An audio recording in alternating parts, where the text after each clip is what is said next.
The Sacramento Kings. They finished 31-41 last season. That was good enough for the 12th seed in the Western Conference. And look, 3 words. Storyline of the Kings seasons. I think Kings fans can agree on this as well. Fire Luke Walton.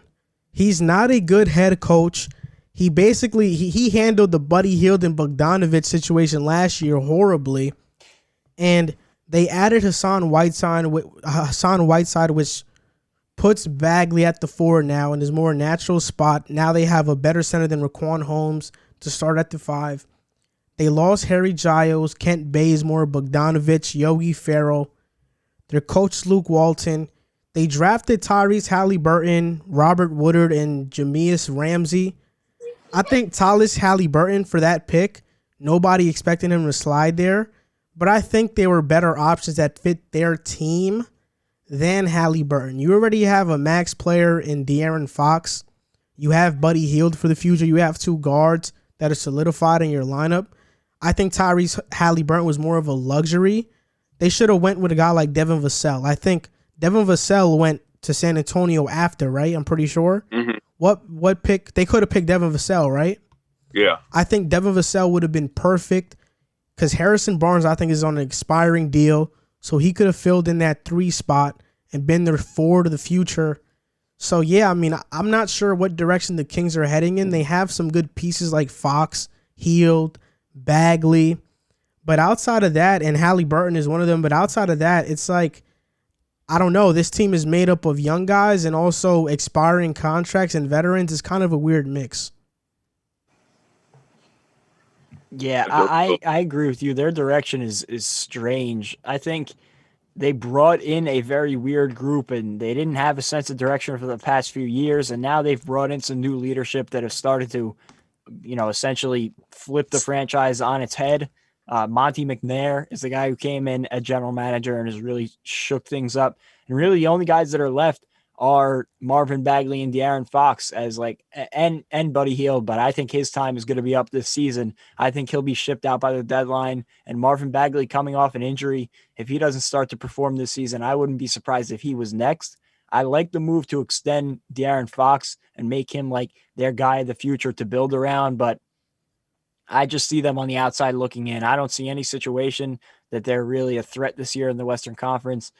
Like the Spurs, maybe they could sneak into a play-in game, but I don't see that.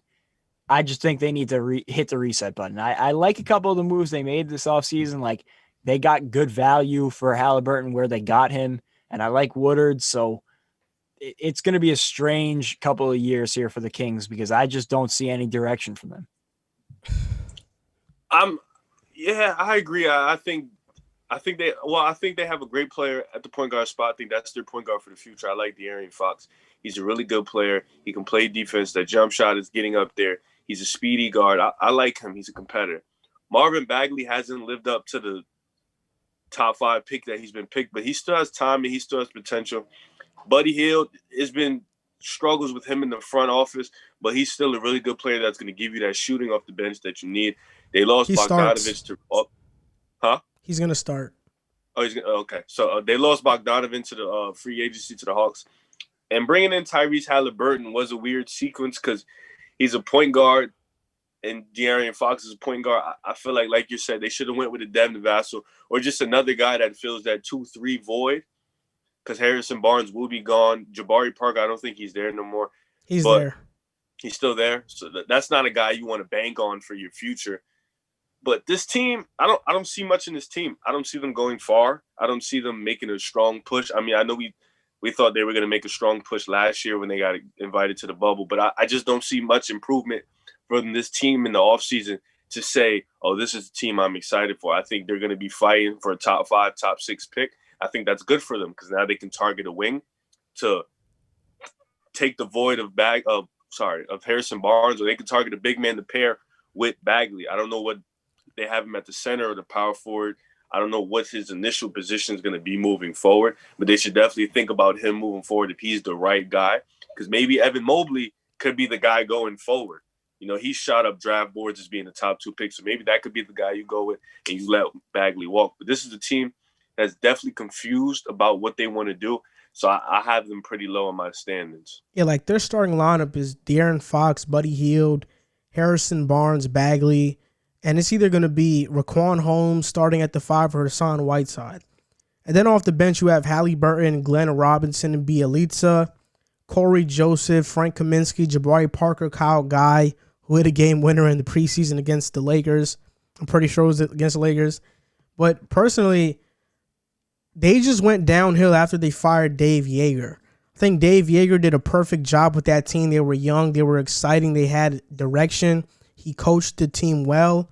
They wanted to go with Luke Walton based off of his Golden State resume. I mean, what other guys has eaten more off of a really ridiculous and not impressive resume? You went undefeated with the Warriors team that, quite frankly, a kindergartner could have went undefeated with. They don't need any plays to be successful. They were an all-star juggernaut team. You got the Lakers job because of your job there. You did bad with the Lakers. You mismanaged their young players. And then Sacramento brings you in to do the same thing.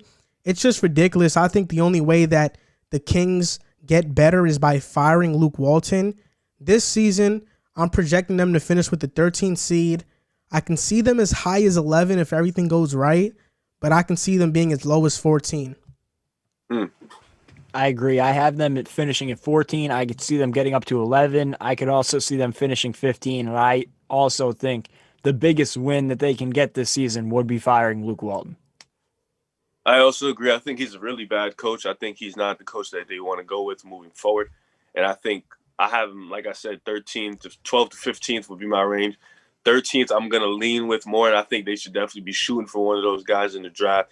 Jonathan Kuminga, Evan Mobley, those should definitely, even Terrence Clark, those should be the guys that they should definitely be looking forward to. They should even try and trade Bagley for a pick if they feel like he's not the one. Get Harrison Barnes off the books for maybe a second rounder or a late first rounder. You know, try to get some draft capital and get ready for this next year's draft. You got your point guard, De'Aaron Fox, Tyrese Halliburton. Let's see what he can do. Maybe he can slide in at the 2. Buddy Hield's on the contract, but he's still a really, really good player. Maybe you can trade him and get him off the books onto a winning team for some draft picks. You never know. But you need to build around De'Aaron Fox, and that's just what it is. And I think Luke Walton is not the answer for them, and I think Vlade Divac is not the answer for them also. I think they should think about getting him out of there too.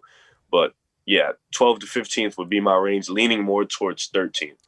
In my opinion, I'm actually higher on Marvin Bagley than you guys are.